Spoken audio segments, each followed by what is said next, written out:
Why don't you sit here? Bill can sit here. Okay. Well, thank you. Before we get started, I think there were some pioneers. Of course, we have the pioneers here on stage, but there were some other really important pioneers in the video we just saw, and a couple of them are here in the audience. So, Mitch Kapor, who is a regular at D, could you just stand up and wherever you are? There he is.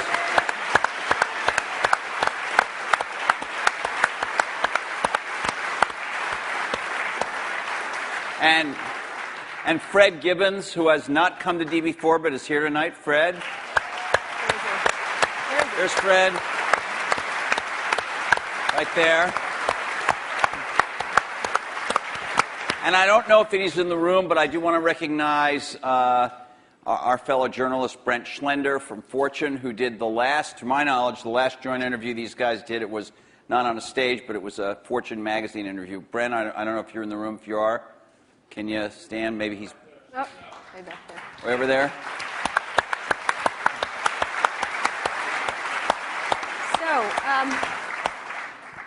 So let's get started. I wanted to ask, there's been a lot of mano-a-mano catfight kind of thing in a lot of the blogs and the press and stuff like that. And we wanted to, the first question I was interested in asking is what you think each has contributed to the computer and technology industry, starting with you, Steve, for Bill, and vice versa. Well, Bill built the first software company in the industry. And I think he built the first software company before anybody really in our industry knew what a software company was, except for these guys. And that was huge. That was really huge. And the business model that they ended up pursuing turned out to be the one that worked really well, for the industry. Mm-hmm. So I think, but the biggest thing was Bill was really focused on software before almost anybody else had a clue that it was really the software. That's what I see. I mean, a lot of other things you could say, but that's the high order bit.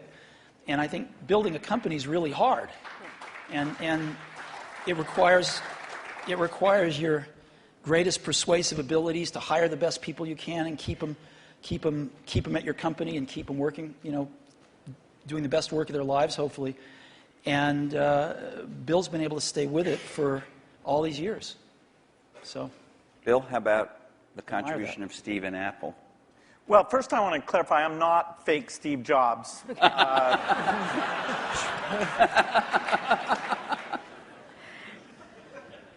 What Steve's done is quite phenomenal. If you look back to 1977, that Apple II computer, the idea that it would be a mass market machine, the bet that was made there by Apple uniquely, there were other people with products, but the idea that this could be an incredible, empowering phenomena, Apple pursued that dream. Then one of the most fun things we did was the Macintosh, and that was so risky. People may not remember that Apple really bet the company. Lisa hadn't done that well, and some people were saying, okay, that general approach wasn't good. But the team that Steve built, even within the company, to pursue that, even some days it felt a little ahead of its time. I don't remember that Twiggy disk drive. 128K. Yeah. The Twiggy disk drive, yes. Steve gave a speech once, which is one of my favorites, where he talked about, in a certain sense, we build the products that we want to use ourselves. So he's really pursued that with incredible taste and elegance that has had a huge impact on the industry. And his ability to always come around and figure out where that next bet should be has been phenomenal. Apple literally was failing when Steve went back and reinfused the innovation and risk-taking that have been phenomenal. So the industry's benefited immensely from his work. We've both been lucky to be part of it, but I'd say he's contributed as much as anyone. We've also both been incredibly lucky to have had great partners that we started the companies with, and we've attracted great people. I mean, so everything that's been done at Microsoft and at Apple has been done by just remarkable people none of which are sitting up here, today. Well, not us. Well, you're sort of the Not you. not us. And You're in a way you're the stand-ins for all those other people. in a way we are. In a very tangible way. So Bill mentioned the Apple II in 1977 and 30 years ago, and there were a couple of other computers with which were aimed at the idea that average people might be able to use them. And looking back on it, a really average person might not have been able to use them by today's standards, but it certainly broadened the base of who could use computers. I actually looked at an Apple ad from 1978. It was a print ad that shows you how ancient it was, and it said thousands of people have discovered the Apple computer. Thousands of people.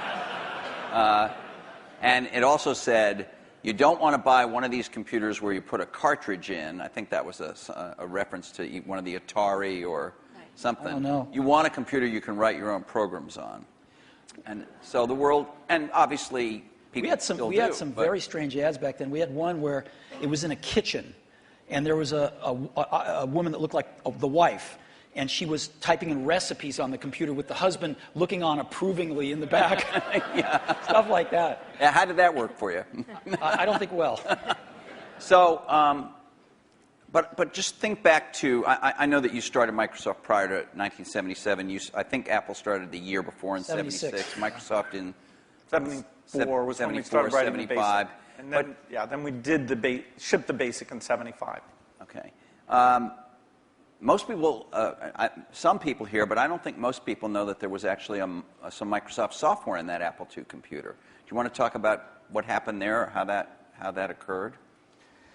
Yeah, there'd been the Altair and a few other companies, actually about 24, that had done various machines. But the 77 group included the PET, TRS-80, Commodore. and the Commodore PET, TRS-80, and the Apple II. The original Apple II BASIC, the integer BASIC, we had nothing to do with. But then there was a floating point one where, and I mostly worked with Woz on that. Let me tell this story. So my partner, we started out with this guy named Steve Wozniak, brilliant guy. He writes this BASIC that is like the best BASIC on the planet. It does stuff that no other BASIC's ever done. You don't have to run it to find your error messages. It finds them when you type it in and stuff. It's perfect in every way, except for one thing, which is it's just fixed point, right? It's not floating point. And so we're getting a lot of input that people want this BASIC to be floating point. And like we're begging Woz, please make this floating point. Who's we? How many people are in Apple? Well, me. Yeah. We're begging Woz to make this floating point, and he just never does it. And he wrote it by hand on paper. I mean, he didn't have an assembler or anything to write it with. It was all just written on paper, and he'd type it in. He just never got around to making a floating point. Why? Well, this is one of the mysteries of life. I don't know, but he never did. And so, Microsoft had this very popular, really good floating point BASIC that we ended up going to them and saying, help. And how much was I think you were telling us earlier. That was $31,000. That Apple paid you for that. the floating point BASIC. And I flew out to Apple. I spent 2 days there getting the cassette. The cassette tapes were the main ways that people stored things at the time. Right. And that was fun. I think the most fun is later when we worked together. Well, what was the most fun? Tell the story about the most fun that was later. And maybe later, not the most fun. Let him talk. Then. I'm teasing. Well, Steve can probably start it better. The team that was assembled there to do the Macintosh was a very committed team. And there was an equivalent team on our side that just got totally focused on this activity. Jeff Harbers, a lot of incredible people.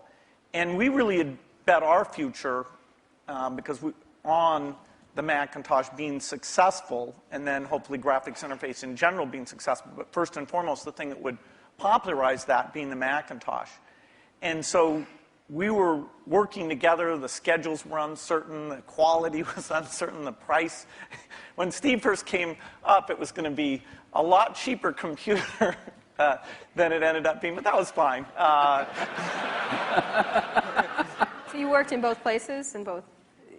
Well, we were in Seattle, and we fly down there. But Microsoft, if I remember correctly, from what I read, wasn't Microsoft one of the few companies that were allowed to even have a prototype of the Yeah. Mac at the time? Well, what's interesting, what's hard to remember now is that Microsoft wasn't in the applications business then. They took a big bet on the Mac because this is how they got into the apps business. I mean, Lotus dominated the apps business on the PC back then. Right. We had done just Multiplan, Yeah. which was a hit on the Apple II. And then Mitch did an incredible job betting on the IBM PC. And 123 came in and, ruled that part of the business. So the question was, what was the next paradigm shift that would allow for an entry? WordPerfect, we had Word, but WordPerfect was by far the strongest in word processing, DBase, and database. And Word was that was a kind of a DOS, a text. All of these products I'm saying were DOS-based Right. products. Because Windows wasn't in the picture at the time. Right. That's more in the early 90s that we get to that.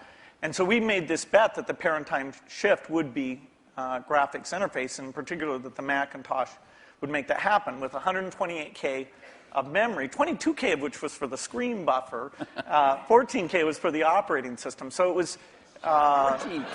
Yeah. 14K. Yeah. The original Mac operating system was 14K. 14K that we had to have loaded when our software ran. So when the shell would come up, it had all the 128K. The OS was bigger than 14K. It was in the 20s somewhere. I see. So when we ship these computers now with a gigabyte, 2 gigabytes of memory, and nobody remembers. 128K. I remember that. I remember paying a lot of money for computers with 128K in those days.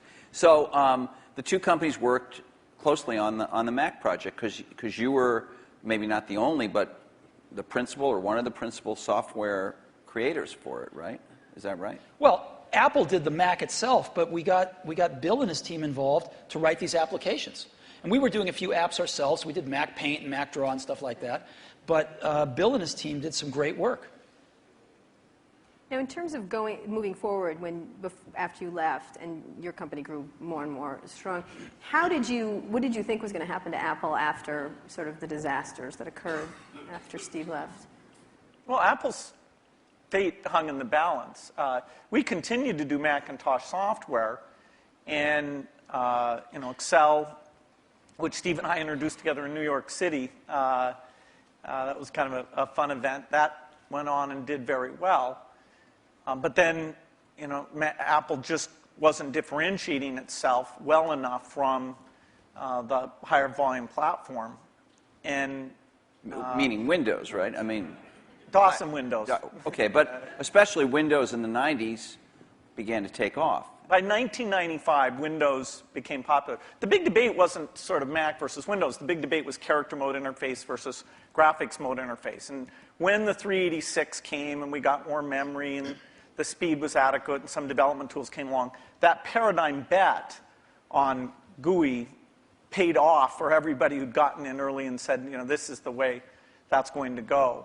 But Apple wasn't able to leverage its They weren't products. After the 512K Mac was done, the product line just didn't